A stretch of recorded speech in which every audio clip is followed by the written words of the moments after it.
लाहौर कलंदर्स का आज एक परफेक्ट दिन था। एलिमिनेटर 2 ये मैच था, कड़ा मुकाबला होना चाहिए था मगर मुकाबला हुआ ही नहीं। वन साइडेड अफेयर था। लाहौर ने टिकने नहीं दिया यूनाइटेड को और यूनाइटेड को कुछ समझ ही नहीं आई क्योंकि तीनों डिपार्टमेंट्स में, खासतौर पे फील्डिंग के डिपार्टमेंट में लाहौर कलंदर्स ने आउटस्टैंडिंग आज एफर्ट दिखाया फील्ड में। मत भूलिए वो जो हॉरर शो हमने देखा था कराची किंग्स के खिलाफ फील्डर्स का, बच्चों वाले कैचेस ड्रॉप हो रहे थे मगर उसके बावजूद 190 रन चेस में लाजवाब बैटिंग कर गए थे और ऐसा लगा था जैसे कि वो एक हॉरर शो फील का इनके जेहन को इम्पैक्ट नहीं किया और बिल्कुल ऐसा ही हुआ। और आज एक ही दिन में टर्न अराउंड था और मैसिव टर्न अराउंड था। बैटिंग और बॉलिंग में तो हमें पता था कि इनके पास फ्लो है मगर फील्डिंग में इतनी जल्दी ये टीम खड़ी हो जाएगी, ये थी हैरान कुन परफॉर्मेंस और बहुत ही आला परफॉर्मेंस थी।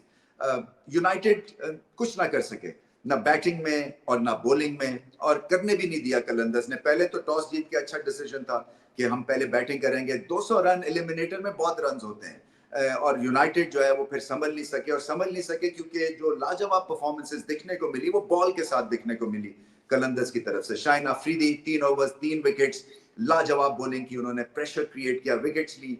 और इसी तरह से सलमान मिर्जा एक यंग रूकी है, उन्होंने बहुत आला बॉलिंग की क्योंकि उन्होंने इंपॉर्टेंट विकेट्स ली। जो वैन डूसन को आउट किया उन्होंने, वो बड़ा क्रिटिकल मोमेंट पे उनकी विकेट मिली। और इसी तरह से मुझे नहीं पता कि शहजाद के साथ ओपन कैसे कर दी यूनाइटेड ने, क्योंकि वो रॉ हैं, वो अंडर 19 के प्लेयर अभी तक हैं और उनको इतनी बड़ा एक पेडेस्टल आप दे दें तो वहां पे एक स्पेशलिस्ट की जरूरत थी। स्पेशलिस्ट दिखा नहीं। इसी तरह से बिहाइंड द स्टंप्स शायद स्पेशलिस्ट की जरूरत थी क्योंकि कई ऐसे हिट एंड मिस हुआ बिहाइंड द स्टंप्स जिसकी वजह से प्रेशर क्रिएट हो गया। फिर रिसोर्सेज का इस्तेमाल, देखिए आप मैच हार जाते हैं तो फिर उंगली उठ जाती है यूनाइटेड के ऊपर, मगर वही बात है रिसोर्सेज का इस्तेमाल ठीक किया या नहीं किया, मगर बैटिंग बहुत आला की लाहौर कलंदर्स ने। फखर जमान जल्दी आउट हो गए मगर मोहम्मद नईम, जिनको बहुत चांसेस मिले हैं, उन्होंने करके दिखा दिया। रॉ ब्रिलियंस है उनके पास और बड़ी हिट मारते हैं और बेखौफी से खेलते हैं।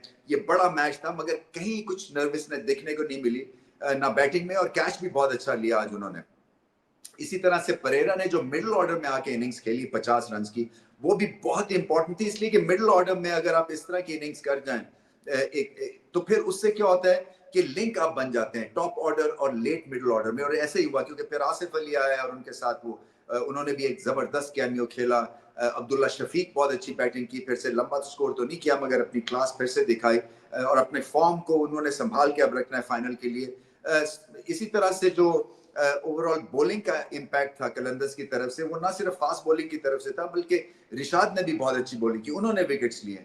सलमान अली आगा ने थोड़ी देर तक थ्रेट किया और इसी तरह से शादाब भी थोड़ा सा ठीक ठाक खेल रहे थे, एक पार्टनरशिप बन रही थी, मगर कहीं से ऐसा नहीं दिखा। एक दफा टॉप ऑर्डर जो फारे हो गया, 3-4 विकेट्स गिर गई 20-25 रन पे, तो फिर किस तरह से 200 होना था। और वो भी घबराहट का शिकार थे। देखें साहबजादा जो फरहान है वो फॉर्म में थे, जोर से हिट मार गए और फॉर्म का इस्तेमाल ऐसे ही मैच में किया जाता है, सो वो आई एम श्योर डिसअपॉइंटेड होंगे।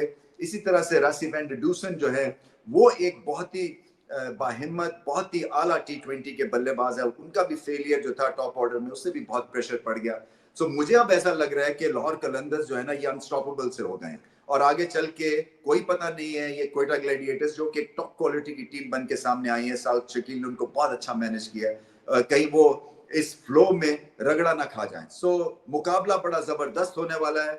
इस वक्त जो अच्छी चीजें यही है कि बैटिंग भी चल रही है कलंदर्स की और फखर जमान के ना चलने के बावजूद 200 स्कोर कर दिया, तो ये एक बहुत बड़ा प्लस है। रिप्लेसमेंट्स बहुत अच्छी हैं। मुझे ये दो जो श्रीलंकन आए हैं, भानु राजा पक्षा और परेरा, ये बहुत अच्छी इंक्लूजन हैं। इसी तरह से रिशाद को आज खिलाया जमान की जगह। आई थिंक चेंजेस नहीं करनी चाहिए, फाइनल में भी ये टीम खेलनी चाहिए क्योंकि पेस ऑफ, चाहे जितना मर्जी घास हो, ये मौसम इतना गर्म है और ह्यूमिड है कि घास से कुछ ज्यादा बॉल चलती नहीं है मासवाए पहले 2-1 ओवर्स के, उसके बाद ये पिच फ्लैट हो जाती है। सो आपको पेस ऑफ की जरूरत होगी। सो ये परफेक्ट एक तो प्लेइंग 11 थी और आगे चल के बस एक और मैच रह गया है और फिर से चैंपियन बन सकते हैं कलंदर्स। तो सारा फोकस इन पे होगा, लोग बहुत तादाद में आएंगे, इनको सपोर्ट करेंगे और सबसे अच्छी बात ये है कि बॉलिंग चली है। अच्छी बात ये है कि बैटिंग बहुत अच्छी फंक्शन की है, अकल के साथ बैटिंग की है और फील्डिंग लाजवाब की है, जो कि एक तरह से बहुत ही जिसको कहते हैं ना हैरान कुन चीज थी, मगर इतनी जल्दी चीजें टर्न अराउंड करना और इतने फोकस के साथ खेलना और थकावट का भी एहसास ना होने देना, ये सब बहुत बड़े प्लस थे कलंदर्स की इस विन में।